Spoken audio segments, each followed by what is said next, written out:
seeing my face instead moving forward, right? So hope everyone has a good Friday so far. So again, if you have attended the last SEAT Learning Week, we promise to bring you a suite of digital and data experts to share their stories and practical tips to thrive in this space. And you would have received invites for the following Fridays as well. This is the first Friday. A little bit about the speaker today. We have Joanne today, whom you may find familiar as he was also one of our speakers in the last SEAT Learning Week. Again, Joanne is a French technology entrepreneur, investor, and author. So he is passionate about forecasting the future and helping people driving meaningful social changes in the world using the new available 4.0 technologies. Right. At the age of 24, he was the youngest Black entrepreneur funded by the Alibaba for starting SEA's leading technology hiring marketplace with more than 5 million users. It's very impressive. So today he's going to share with us cheat sheet for corporate managers like you to adapt and stay ahead of the curve during technology and environmental changes. So as usual, if you have any question or comments, please feel free to type in the chat box. Okay, enough talking from me. The floor is all yours now, Joanne. Wonderful introduction. Thank you so much. Hello, everybody. It's an honor to be here, and I hope this session will be interesting. I've got a lot of fun writing down this presentation for you guys. So yeah, I hope we're going to have a good time. I will start by quickly introducing myself, but Sumin did it very well already. So today we're going to talk about the 2020s survival kit. And I think this is some of the secrets I've got to learn in the startup world and also helping corporates achieve their digital transformation. A cheat sheet for corporate managers and their teams to stay ahead of the curve. I am John Fall, I'm Adaptivity chairman. My background is I've been in Asia for 8 years now. I first arrived in Shanghai. I got the chance to discover China from Ernst & Young. Very quickly got back into Lazada in Southeast Asia, then founded my company, and then Alibaba. And lately, I have created a venture capital. It's in the building mode still, but we're getting there. And one of the most company I'm interested in is around education. It's called Adaptivity. And so today I will be representing Adaptivity as a chairman. And you're gonna see it's a very interesting company. You can see me, speaking for The Economist, a few other speaking sessions here and there, and we're always happy to catch up for LinkedIn later. So let's get into the meat of it. I will start with a quick video introducing the topic, and then I will start to get into it with you guys. Everyone can see my screen correctly? Yeah.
All right. So that was the introduction video, and you get the idea. Today, we're going to talk about the future and near future, which you can actually grasp because your role in Unilever is probably to take the company towards this future. And this is exactly what the company we founded, Adaptivity, is all about. This company, Adaptivity, is the fourth industrial revolution education platform specialized in education, career reinvention in today's most demanded skills. So the company is bridging actual job seekers with companies that, actual corporate managers with the skills that they need to help the company to thrive. And it's doing this across three different pillars. Number one is shaping digital mindset and leadership potential with talks, inspirational workshops, just like the one that we are going to do today. The second one is to do actual training and upskilling program for cutting edge skill set in data, marketing, and more. And likely, the company is also building tech squads of experts that will, on freelance basis, on consulting basis, help the corporate clients to achieve their goals. Everyone can see my screen, okay?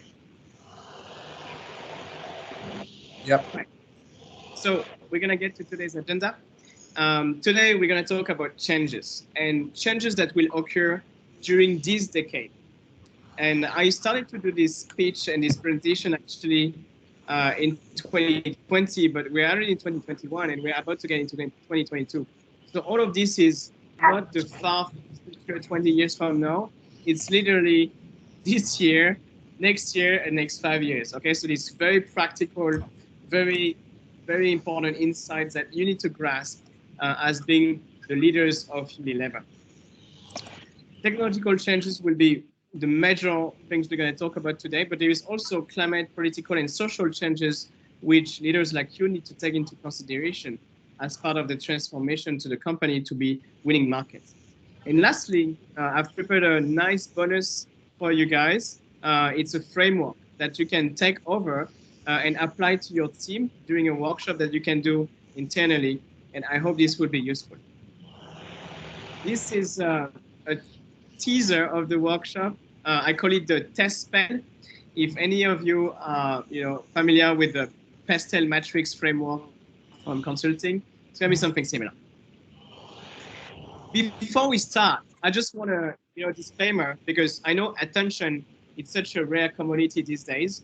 So if you're looking to lose money for your business unit, or if you're looking to retire in the forest next few years, you'll be completely fine. You don't need to watch this talk.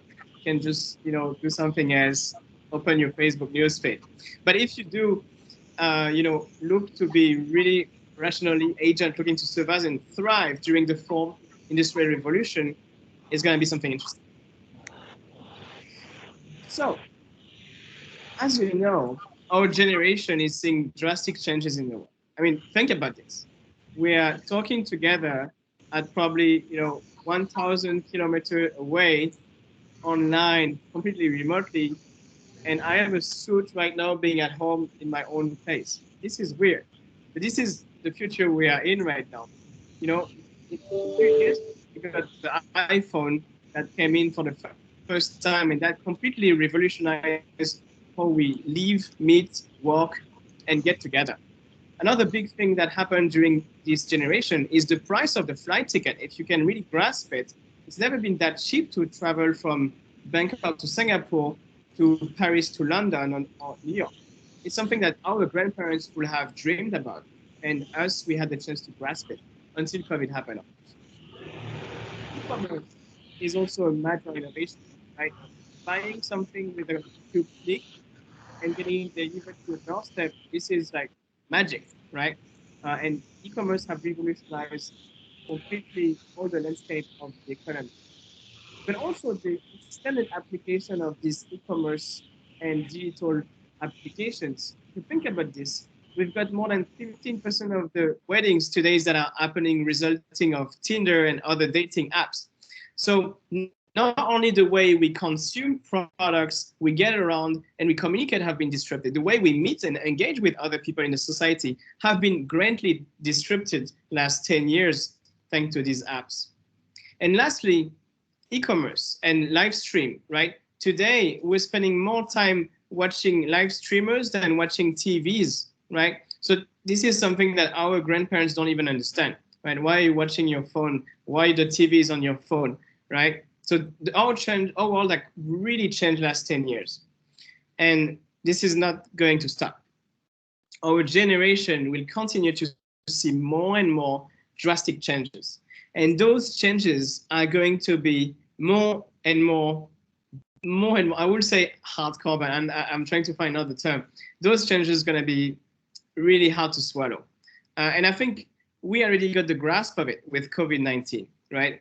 What we thought was a peaceful world, we were thinking about planning our holiday or going to Coachella, and then boom, COVID-19 comes in, right? And we're even thinking, where's the toilet paper, right? So everything we know have been questioned during the past few years, and this will continue with several things.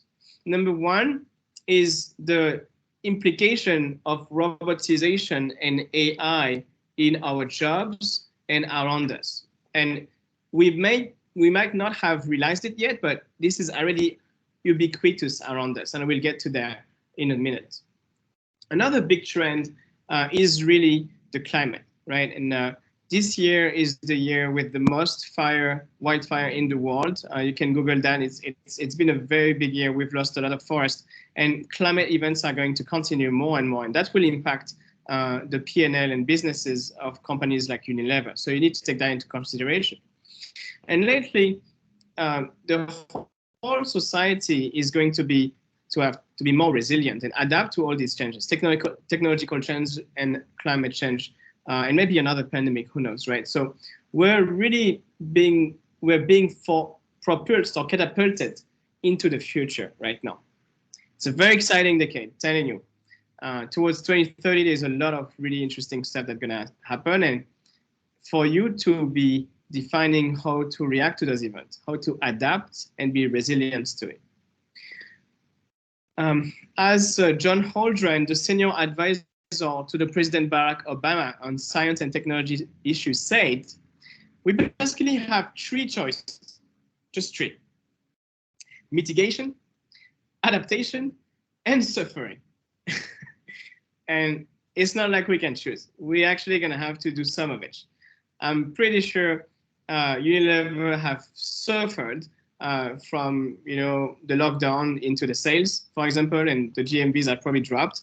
But there's also mitigation of that risk that could have happened and that will be needed for business managers, right? To mitigate the effect of the next lockdown or the next pandemic or the next climate event. Overall adaptation is also very important, and we're going to get into this. Question really is, what's the mix going to be? Is it 80% mitigation, 20% adaptation? What's the mix, right? So for you, and this is your role as a leader to define that. And that's why you have an extraordinary power towards this company's future, your family's future, and your surrounding, if you can know these insights that I'm going to share with you right now. We'll start with technology changes. Going to school, searching for work, going to work, the office work, digital work, all of that, the past 2 years have been crushed by COVID in a matter of months. We're all assuming that this is coming back, but maybe it's not. Maybe this is just simply the past. It's time to adapt. And it's not about a new normal. It's about you shaping that normal. What do you want it to be? So the number one trend I want to share today is the rise of independent and remote teams. You're working remotely right now, and you see this as a problem. It's a threat. You can suffer from this. You would like to be at the office hanging out with your colleagues. We all understand that. How can you mitigate that and turn that into an opportunity by adapting? Remote teams around the world are proved to be very efficient. Technology companies have been using remote work for decades, and this really helped them to reduce their cost, actually. So companies that are remote proof will be able to thrive just because of their unit economics, and their operating costs will be lower. Something to think about, right? Number two trend, the acceptance of silicon bosses. How much time is spent on management, right? Managing people, chasing them, chasing the deadline, having weekly meetings, Zoom meetings to talk about the deadlines. I've been there, right? Now, look at companies like Uber. They actually don't have any bosses, and they are managing millions of drivers without having a direct boss calling them on the phone. They do have customer service, but the actual task is being given from the AI and the application of Uber saying, you're going to be from A to B and you're going to be paid that much in that matter of time. So without realizing it, during the past 10 years, we already have shifted managers into application bosses, or what I like to call silicon bosses. Uber is not the only one. You know, think about all these Lazada delivery, Grab, etc. They're all tasking their workforce, their delivery guys, using those apps. So why not doing it at Unilever as well? And next, the fall of middle management. This is a result of the last trend. Who is not using Google Maps here? Who is not using Facebook, Netflix, right? Even Lazada. You haven't seen it, but AI is already everywhere. Everything that you see, and on average in Southeast Asia, we're consuming 6 hours per day of social media. Everything we see is generated and selected by the AI. So every revolution is creating a new reality for us to live. And we are in a reality today where Google Maps moves, and every social media interactions we have, every entertainment time, every 5 minutes to take a break and open our phone is decided by the AI. And that will very shortly be the same thing for your task and the management of the company. Companies will progressively get more and more parts of the management to be suggested by AI. You know, those dashboards, those direction strategy will be used and co-created with AI insights. This is the reality. Just gonna adapt to it. Now the question is, how can you not suffer from this, but adapt to it and take this as an unfair advantage compared to your competition? Another thought for two. Food for thought. And this doesn't only extend from AI and online softwares. It can actually also apply for your warehouse, your actual offline value chain. Look at Tesla, for example. They haven't suffered from any sales drop during COVID. Why? Simply because most of their factory was completely automated using robots. So while everybody was in lockdown, staying home, and their factory were shut down, Tesla was continuing producing more and more cars and making more and more online sales completely on an automated manner. So this is an example. The firm has made 8.7 billion last year. It's insane, right? Tesla stock grew 700% last year. It's just insane. But it shows you what taking the edge on adaptation instead of suffering can take you, right? So it's not human versus robots or human versus bots. It's humans augmented by bots. It's your enterprise, your company augmented and being given superpowers through robotization and AI. A quote from Elon Musk that I like is, before COVID, we were scared of robots will take all of our jobs. No, we almost wish they had, right? All right, so the next big trend, and that's the result of encompassing all the trends I've mentioned earlier, it's upscaling. The risk of jobs being replaced by automation on this scheme is very interesting. You can see 77% of China's population is on the merge on being replaced by robots and software. Thailand is about 72%, right? Compare that to the US is 47%, right? So this is from the World Bank, and this is from 2016. World Bank haven't issued a report with that deep of data just yet, but I will be looking forward to it because I bet it's going to be a little bit higher now. So automation is a threat. It's a piece of suffering unless you adapt and upskill to be able to take this over as a new superpower. And these new skill sets, guess what? They are very highly on demand and they are very well paid by companies. So for anybody in your position who feel threatened by your job and your maybe automation of your position or in your business unit, you can also think about this as an opportunity to actually maybe double your salary by developing a new position that is so high demand that your company will believe in you and invest in you through upskilling. I'll give you some example of why it's a good idea to upskill right now. So driver is the most common job in the world, right? There's more than 100 million drivers around the world, taxi drivers. And 5 years ago, Uber already started to do self-driving cars pickups, right? This is like 5 years ago. Now they're already doing it in more than 20 cities in the US and in other places. So upskilling yourself is a must if you want to keep earning money. Another example is pizza delivery guy, one of the easiest jobs. I've been a pizza delivery guy when I was a student. And this is the new students you're gonna see when you open the door for receiving your pizza. Domino's Pizza is already doing this, and this is again from 2016. So now it's widely operated in Silicon Valley, but not only that, in Boston, in New York, in many cities. And we are going to see the same thing happening in Asia even faster than we predicted because of COVID. So now it's safer to have a delivery guy to be a drone rather than to be a human, because you don't want to have the risk of transmitting the virus.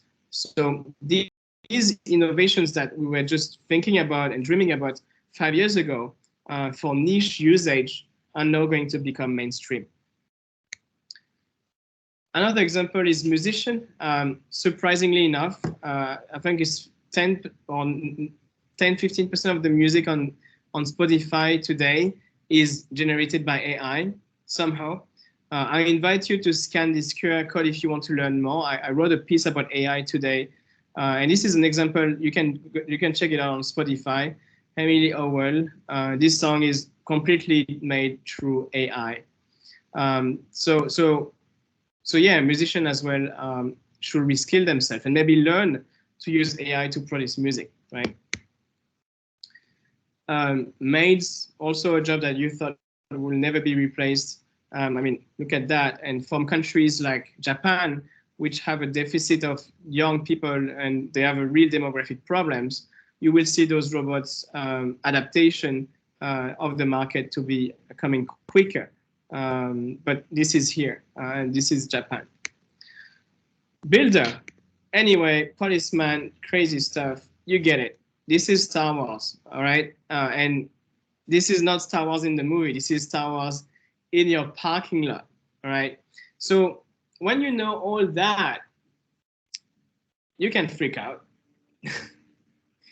So you can suffer, or you can mitigate, discuss with your team, what can we do to take this over and adapt to turn this into an advantage. The less adaptive organizations will pay the full price, right? This is a graph of the unrealized revenue worldwide companies, so in Asia Pacific companies are losing by not being adaptive enough, meaning they don't have enough digital workforce or they don't upskill their workforce enough. We're talking about $112 billion in 2020. We're talking about $400 billion per year in 2030 that Fortune 500 companies will lose in Asia Pacific by not having their team ready to grasp the future. You can see here, DBS CEO. At DBS, we act less like a bank and more like a tech company.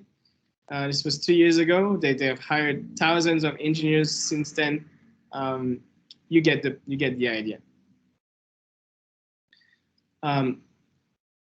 Becoming adaptive is now a competitive advantage. Just like price, distribution, product, adaptivity, and being an adaptive organization is a key. It's a key advantage, and that will define you winning the competition or not. You can scan this QR code. I've wrote a blog post about how adaptive organizations are winning, and I think it will be very relevant for you and your business unit. So feel free to check it out. So the result of this is the rise of what I call the digital white collar, right? During the past 100 years, my parents and grandparents had the chance to become white collars, right? Working at the office, wearing suits, ties. This is the white collar. And now these people won't be as much needed as before because most of the cognitive tasks can be done through software. Finance, accounting, a lot of these things on a spreadsheet can be done through software. Humans are not replaced completely, but their work is being reduced. And hence, being able to understand that software, being able to build that software, being able to connect and automate those softwares is the key to win the market competition in the global landscape. So hence, these skill sets of emerging tech are more and more demanded and more looked for corporates and everybody. So if you are an accounting person in Unilever, if you're an HR person, if you're a marketing person, if you're even in the warehouse, if you learn JavaScript, it's almost guaranteed that your career path will get to something that is high paying and you will have a job secure in your company. Because just the curiosity of a warehouse worker to know JavaScript will get him to be promoted somewhere. And if it's not in Unilever, it's going to be in Lazada or another competing company. But these skill sets are so sought after that this is a safe bet. And I know that for a fact because the company I founded, as mentioned, with more than 5 million talents today, is helping those 5 million digital talents to get into jobs. And there is never enough. Our marketplace is just never enough of these talents. And that is why we decided to start Adaptivity to cope with that demand. So the talents with those skills will be really high on demand, really sought after. Every company gonna compete for the talents with these digital skills. So how are you adapting your company culture to shape the future? Is your business unit sexy enough to attract those A+ talents? The new working world evolves at the speed of tech. Question is, are you? Food for thought. Some of the companies that are getting the best talents almost automatically when they graduate, people want to work in these companies. And I want to see Unilever there. I really believe Unilever have the capability and have great young people, just like Ayman I have got the chance to interact with. He's setting up talks like this today. So you guys are already ahead of the curve a little bit more compared to, say, other traditional retailers, right? But this is not enough. You need to be as interesting, as AI driven as Amazon, right? Tencent, Apple, Tesla, right? This is the new work. So now how to adapt, right? Let me give you some very clear example, and that will be part of the framework that you can take over and apply to your team in a workshop, and I will be sharing you the keys of that framework so you can do that by yourself with your teammates and estimate how your business unit is future-proof. So let's take some example. A key factor like emerging technologies and competition, right? So everyone is getting into e-commerce. For example, Unilever is on Lazada and Shopee. Its competitors are also on Lazada and Shopee. So you just don't have any channel that is specific or that is different, right? So you're just bidding the same thing on the same platform. So an example of adaptation will be not suffering from this and just giving more money to Lazada and Shopee, but thinking of creating a third channel, right? For example, migrating from e-commerce to social commerce, which is what everybody have done in China already. We just didn't get the memo here in Southeast Asia yet, right? So influencers, live streaming, this live streaming commerce is really what everyone is doing in China. And that's the next thing. So why not doing that? Turning those e-commerce to social commerce and using those influencers as sales agents for Unilever. Another example is how to be differentiated and attract a target market, right? Those millennials, how to get them to love Unilever products compared to the competition. I mean, first, it starts about your internal team members, right? They need to be able to understand the language of those millennials. And also they need to be using the latest skill sets that are available to reach them, right? So you can get your workforce to be social media literate or AI literate before your competitors. And I'm not talking just about the social media team. I'm talking about everybody. Lastly, how to face the threat of the AI automation for smaller players or from other competitors while increasing the ROI of each business unit. Well, maybe it's good time to look at investing or acquiring robotical companies to streamline the factory's production, right? Here are just some examples. We could talk about this for hours, but basically, once you know the 7 trends I've just shared, you can differentiate the noise and the signals in the market. And from there, you're reaching what I call a market understanding of meta market understanding or meta insight. And from there, you can now take action and start adapting. That's what we're gonna do during this workshop. Another big thing to think about as a leader of a Fortune 500 company are environmental changes. And I'm not teaching you anything. The annual CO2 emissions is climbing.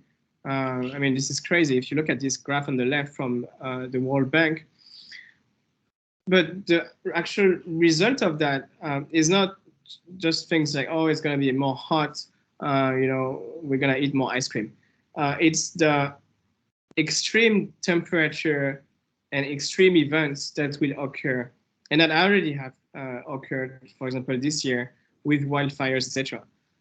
We are anticipating more to the number of climate events every year, storms, floods, etc., to be doubling, right? As you can see on this graph. And it's already doubled, right, from 1980 to 1919. So what does it do for my business? Why should I care as Unilever? Well, wildfire, if it doesn't happen in your warehouse, it's okay. But if it does, it's a lot of money that you're losing, and you're probably losing a year of production into that city, right?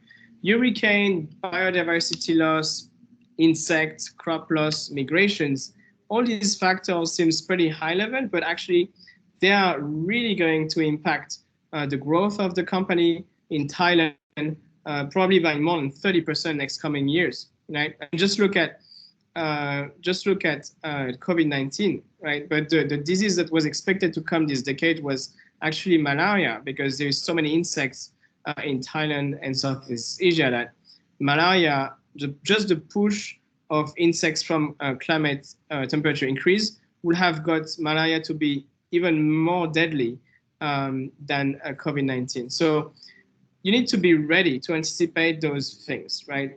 You need to be ready to anticipate malaria to come in Southeast Asia and to be more deadly next few years than COVID-19. And you need to expect other events as well. Skipping here, but basically, how do you adapt, right? Similarly, climate events and asset risk, you can map out where your assets are, factories, warehouses, and you can do risk analysis on climate events, right? Is this warehouse near an area that could have a typhoon or a hurricane or a flood? Is my HQ office, with most of my corporate competencies in an area that could have malaria if the mosquitoes were going to rise up? Should I keep my teams in that area? Should I change that office? Should I migrate it to another countries? These will be drastic decisions that will come from the top, but that could only be influenced if there is awareness from every layer of the workforce. So everyone here is concerned in this call. Another example that is really something you should think about is through those numerous droughts, wildfires, and floods, the actual price of commodities in your value chain, like cream, just going to change a lot. And the stability of the price of commodities we have seen during the Pax Americana last 50 years won't be the same, right? And so your cream, very single component might become 200, 300 times more expensive, for example, and you need to predict that, right? So you need to have a task force to anticipate those environmental changes. And I'm sure you already have a small team in Unilever, but you need to make sure they predict the price of these commodities, for example. Now let's get into social changes, because we're going to see it's something that is very timely. Migrants, right? The result of climate change is obviously migrants. So some countries will disappear, some countries will emerge, and some countries that are staying strong will be flooded with water and with migrants, right? So that will impact greatly the demographics, but also the consumption in these countries. It will increase, political changes, radicalization, etc. So those are things that companies need to take into consideration. And in the other way, some other countries are seeing a really aging population, right? So the marketing you're going to have to prepare to sell creams or to sell skincare, going to have to be very different because your population is a completely different age group, right? So those two things are actually very important, and I'm sure everybody here knows already about this. But the result of that is for really your workforce. I think both for the migrants and for the elders, these are, again, suffering mitigation or opportunities, right? Can you adapt and enable those elder people to still be part of your organization, retaining those elder people that have skill sets and knowledge and adapt them, right? But also the millennials. How can you attract millennials to be interested in working in your company, so you don't have to pay headhunting fees to poach them, for example, right? So a new operating system of work is there from the demographical pushes of millennials, migrants, and elders. And as your business unit adapted, right? It's a question you should ask yourself all the time. We've been evolving. The way the work has changed, evolved from 9 to 5 to work anytime, from working in the office to working anywhere, from focusing on inputs to focusing on outputs, to rely on email to rely on tools like software like Monday.com or Slack, focusing on knowledge, focusing on learning and adaptive learning, focusing on climbing the corporate ladder to create your own path. That's the type of things that those new generation want to hear, right? And you will have to adapt your business unit to take advantage of these workforce changes. So an example of takeaway on these social trends. Let's say on the population age distribution, why not designing a silver-friendly or elder-friendly e-commerce distribution channel? Because that's a massive market, right? I mean, think about this. None of the elder people probably went on Lazada to buy their own shampoo, but they will use shampoo. So you could create a user experience where their daughter or son or assistant could actually, through your marketing, buy your product for them, right? Another example is for the workforce, adapting the work culture to attract millennials through remote work, right? Companies that are not accepting remote work will lose a lot of IQ, brain power, I'm telling you, because a lot of people who are millennials, they just want to work in remote companies now, right? And a last one is increasing the digital presence of niche events that will drive brand respect. And I will show you an example of the contrary of that on the next section. Political changes. You know about this already. Regionalization is happening. It's a cold war that we're in, really. And that is impacting businesses, right? Huawei have been severely impacted. Anyway, a lot of companies going to face that. The Pax Americana is just over, right? So the peace we've been in for the past 50 years probably won't be there next 50 years. And global mercantile and global capitalism will be evolving from them, right? So we'll see more ultra-conservatives, neo-communists, neoliberalism, soft power to fight and put in place there. And that needs to be something you care about when you do marketing. You need to be very careful about that. Alongside this regionalization and this Cold War, the new era of dictatorship. I'm not going to talk a lot about this, but you know what I'm talking about: corruption, etc. And Southeast Asia is one of the regions where you need to think about this. I'll show you an example. China taking tech bans on Alipay and on all the tech companies lately. So that's a big thing. If you're Unilever in China, you need to rethink your marketing now, because a lot of the big tech companies are being banned or will be having really strong restriction from the government.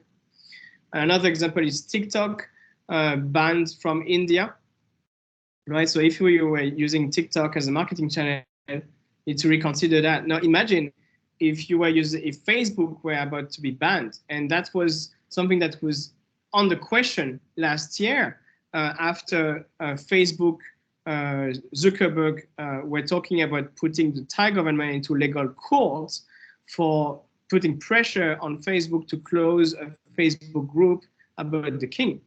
So you could have had a ban of Facebook for 6 months. How do you do marketing, right? Think about this. And I'm giving you a very concrete example, Food Panda's boycott. In case you haven't heard about this, but just because of that picture on the left, the CEO of Food Panda had to apologize publicly and cried on national TV in front of millions of people, because that week they have lost more than 3 million users that deleted Food Panda app on their mobile, because Food Panda seemed to have said something bad about the anti-government manifests and protests, right? So you need to be very, very careful about that. You need to be extremely thoughtful about technology platforms you're using as your key drivers of your revenues. If this was not Alex, which is my friend CEO of Foodpanda, but if it was the CEO of Lazada Thailand, if Lazada would have been banned for a month, how would the sales of Unilever have been impacted, right? So you need to think about this. You need to mitigate those risks and adapt, right? By creating your own channels, etc. So how to adapt, right? Manage social media extra carefully in this example by investing in senior executive and really, invest in social media strategy. Labor laws. So expect regionalization to have effects on your P&L and growth targets, right? Another example is foreign trade policy, fiscal policy, tax policies, and historical bans. You can establish alliances with local digital leaders and digital channels that will for sure not be banned. So you can, instead of looking at spending all your marketing budget into Shopee, Lazada, you can look at other local players that won't be banned, for example, right? And lastly, legal changes. I'm going to go to this very quickly, but commodities prices will change. You can think of energy prices, etc. So yeah, a lot of changes here. You need to adapt.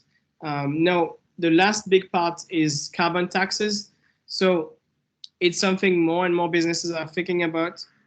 Even in your area of FMCGs.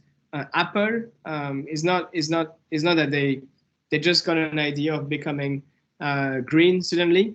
and it's a tax that will impact their P&L by 20-30% of their income by 2030. So they want to be ready for this carbon tax, and that's why they are doing all this marketing about being carbon neutral. And most Fortune 500s are adapting to that. So you need to think about this in your company too. So how to adapt? Igniting the green transition at every level of your organization to avoid hitting the carbon tax wall. It's a real wall that's going to come by the next few years, country by countries, and the companies that will have this transition done before the others will win money and market size. This is also an opportunity to position your company, Unilever, to win loyal customers against competition who is not doing that green transition, right? And lastly, it's just about preparing for a lot more regulation, taxes that are coming, not only for carbon sustainability, but also for AI, software, and data usages, right? So get ready, fasten your belts, and get into the decades, because it's gonna be like rapids, and you have this raft. It's gonna be shaky, but I've got some tips and I got a framework to help you go through this rapids. I'm gonna share it with you now. 2 frameworks. Number 1, the 10 questions. Meditating now. We've got to see all of these future things, all these changes. It's quite stressful. So breathe and ask yourself those 10 questions. It's a career design framework for you to become an adaptive talent. Number 1, what industry for my career? I am an HR person now. How can I become a HR 4.0 person, right? I'm a warehouse worker now. How can I become a 4.0 warehouse worker, right? On what work mode will my job be done and my business unit evolve, right? Will it be a software completely automated? Is that machines involved that could be automated? Is that going to be remote or at the office? You need to ask yourself that question. How to protect your role relevancy into this 4.0 world where AI is everywhere and robots are ubiquitous, right? You need to think, how can you take your business unit to the next level using data science, using softwares to make this business unit the most competitive of your company. If you do that, your role will be preserved for the next decades for sure. It's also about yourself. Where do you want to live? Where do you want to buy your house, right? And here on the left is a good example of the type of thinking a rational agent entering the 2020s could have. It's a map of the robotization in the US, for example, a map of the hurricanes that are predicted to happen, and a map of the water shortage, wildfire, etc. So thinking wisely, you could think, okay, I'm going to go to Alabama instead of California, because that's where, with all these different data, my life would be the safest, and I can protect my role in my company. I can protect my house and my family, right? Ensuring your assets would be a big deal as well, and really taking advantage of this crisis, right? Some people during the COVID crisis have been very depressed, lost a lot of money, lost everything. Some people have been making more money through e-commerce and technology enabling platforms more than any time, right? So I'm not even quoting Elon Musk or Jeff Bezos here, but they've made a lot of money. So how to adapt to technological, environmental, and political changes ahead? These are the 10 questions that I suggest you do. I did ask myself those questions, and I'm trying to ask these questions to everybody I meet. So today I'm meeting 100 people. I hope this will help you, just like it helped me. And then once you have answered this question for yourself, you can use this thinking, that direction of becoming an adaptive talent, to become an adaptive team and an adaptive business unit. so that your organization as a whole can become adaptive and win the future. And for that, I've prepared for you what I call the leader's tactical map. It's a framework for a workshop. It's a test-bed framework. Technological, environmental, social, political, economical, and legal future-proofing framework. So I invite you to take that, take a screenshot, and do that workshop within 1 hour or 2 sessions of 1 hour with your team. This framework is going through all these letters, test spell, and look at these areas and look at the adaptations that are required. Each of these adaptations have 5 points. So the technological area, for example, have a total score of 25 points. If you have 25 points, if with your team members you guys think, oh, we're all good, then you score 25 points for that area. By the end of the workshop, you should have a score from 0, if you're really not adaptive, to 150. And based on that score, you will know which area you need to discuss internally, you need to prepare a task for, or you need to have a game plan to adapt your business unit better. I hope this was useful because really, I think a lot of companies will dream to have a framework like this, and some don't even know that they should think about those questions. So if you, as the leading Unilever FMCG company in the world, are using this framework, you will be doing this before everyone, and you will have the edge to be future-proof.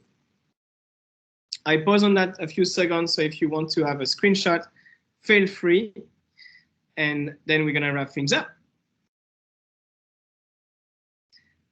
So that was the 2020's survival kit. If you want to learn more about the future and about the trends and changes that are occurring next 20 years, I actually wrote this book. It's called The Adaptive Economy. And this is giving you a lot more tips and tricks on how to not just survive the decade as a business, but how to thrive within it. So if you want to get in touch with me, you can contact me by scanning this QR code. It will automatically send an email for you. And yeah, I wanted to thank everybody here to listen to this talk, and I hope it was useful. And I'm looking forward to help you more on getting future-proof with Adaptivity and the speakers that we'll be bringing in to Unilever audience. Thank you. Thank you, Joanne, for sharing. Guys, if you have any question, please feel free to also unmute yourself and ask Joanne. Otherwise, you can also type in the chat box, right? Joanne, thank you for sharing, right? Probably just one question from me also, right? Again, I thank you for sharing beyond technology, right, and digital and data, right? I think so. You have been sharing a lot in terms of organization, right? So how do you see Unilever adapting? And if there's one thing that we can be better, what would that be? Again, I think we are all adapting. So, but how can we adapt faster? I think that's the most important question that we always ask ourselves in these days. So the reason why I brought in more than technology topic into this talk is because actually the price of commodities, the social factors, the political factors, the aging population, everything is about data. Everything here in this presentation, if you really think through it, it's a graph, right? And this is the usage of data science and data analytics, which gives you the edge to be able to have the insight. And from this insight, from this meta insight that is coming from graph or data, or analyzing your data or analyzing external data, you then can take action and be adaptive. So the fundamental of starting to adapt is knowing the facts and knowing the data. And that's why data is so important.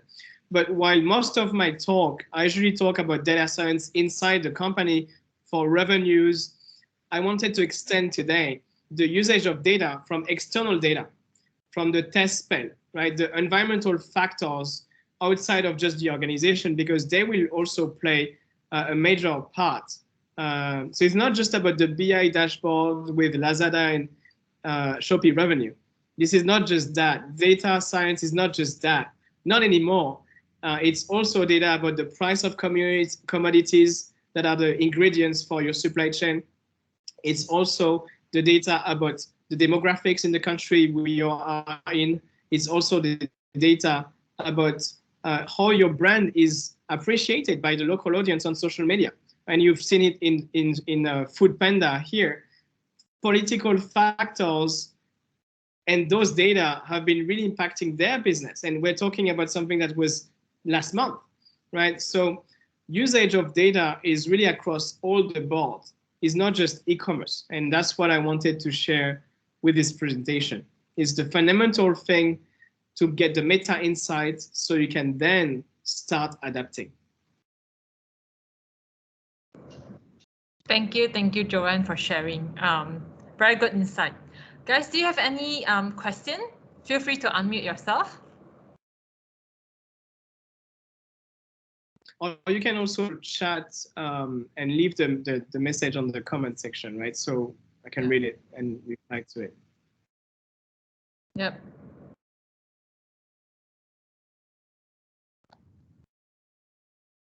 Yeah, again, Joanne, I think thanks a lot for, I really love the test spell.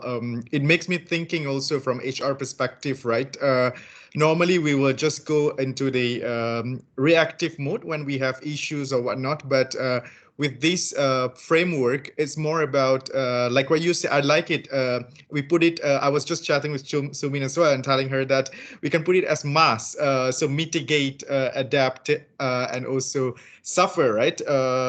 So that's the reality that we have to face. But by using this framework, I think we can mitigate it faster and predict faster.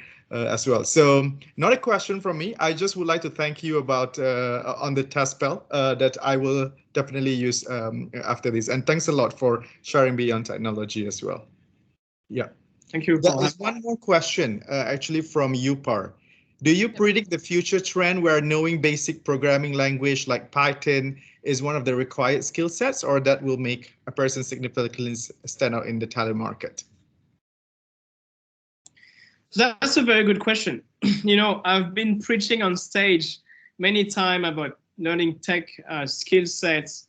And let me tell you what, I think those high-tech architectures, full stack developers, etc., will be there. And they will make a lot of money, partially if they are in the US and a lot less if they are in Southeast Asia. But you don't need that. You can be a corporate manager and you can do no code. For example, you can build application without having to learn any JavaScript or Python. I'll give you an example that everybody in this call, and there's 200 people, should check out. This is bubble.com. Bubble.com is a tool that enables you to create CRM or ERP system with your own hands in a matter of days. I've been coding since I'm 14 years old, and the last 3 months, I haven't coded anything to build ideas. I just use Bubble. And I think a lot of corporate managers will be amazed by seeing what they can do with this without having to learn those very hard skill sets such as Python, or without having to hire a full dedicated team of full stack developer that is very expensive. So yeah, the answer is those languages will be there for a long time. JavaScript going to be the one that's going to stick, I think. But you can look as corporate manager for your business at Bubble, for example, and other no-code platforms. In fact, there is now even software agencies that are just selling no-code website. So they are software agency, but they are not even coding themselves, right? So it's very interesting trend, and I invite you to check it out. Thanks, Joanne, for sharing.